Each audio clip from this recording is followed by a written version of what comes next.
टांगी चौद्वार अंचल में दंता आतंक लोक भयभीत।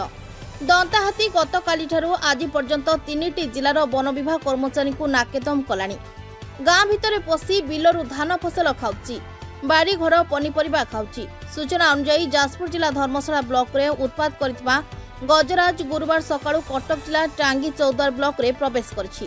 प्रथम दिन बेला उच्चपदा पंचायतर विभिन्न गाँव में उत्पाद करथिबा बेले संध्या 8टारे हरिअंता पंचायतर तंतीरा कंदरकणार उत्पाद करी बनिकारे पहुंचीला।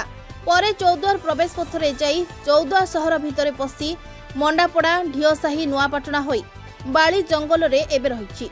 वन विभाग कर्मचारी माने ड्रोन कैमेरा सहायता रे हाथीर गतिपथ उपरे नजर रखिछंती। अंचल रे जनसाधारण घर बाहरिबा पई भय करुछंती। खाद्य अन्वेषण रे दंताटी जंगल छाड़ी जनबसती मुआ होईछि। कटक चौद्वारू विश्वजीत स्वाईं रिपोर्ट, ना ओडिशा।